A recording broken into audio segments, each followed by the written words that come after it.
In November 1916, a single German warship slipped out of Kiel Harbour and disappeared. The Royal Navy searched for her. Allied intelligence hunted her.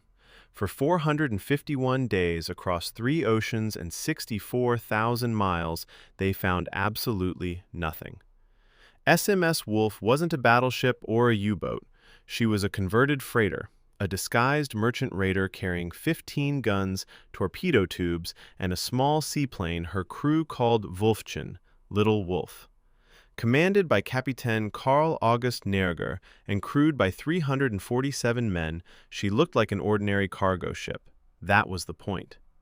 Nerger's orders were brutally ambitious: lay mines on Allied shipping lanes, capture enemy vessels for fuel and supplies, and get home without being caught.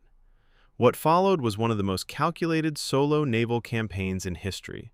Wolf ranged from the South Atlantic to the Indian Ocean to the Pacific, seeding minefields off South Africa, India, Australia, and New Zealand, the arteries of the British Empire's supply network. Those mines alone sank or damaged 13 ships, including HMS Laurentic, which went down with 354 men.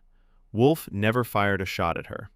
Meanwhile, Wölfchen flew scouting missions far beyond visual range, an early and forgotten use of naval aviation in commerce warfare, identifying targets before Wolf even appeared on the horizon. Nerger captured 14 merchant vessels, stripping them of fuel and cargo before scuttling them. By the end, he had 467 prisoners aboard a ship barely large enough for her own crew. SMS Wolf accounted for roughly 110,000 tons of Allied shipping, rivaling entire U-boat flotillas. Australian grain shipments dried up. Coal convoys to India were disrupted. The Royal Navy redirected warships from European waters to chase a vessel they couldn't find and couldn't explain. In February 1918, battered and half-starved, Wolf sailed back into Hamburg, undetected. Nerger received the Pour le Mérite, Germany's highest military honor. His crew had been at sea for 451 days without resupply, without reinforcement, and without being caught once.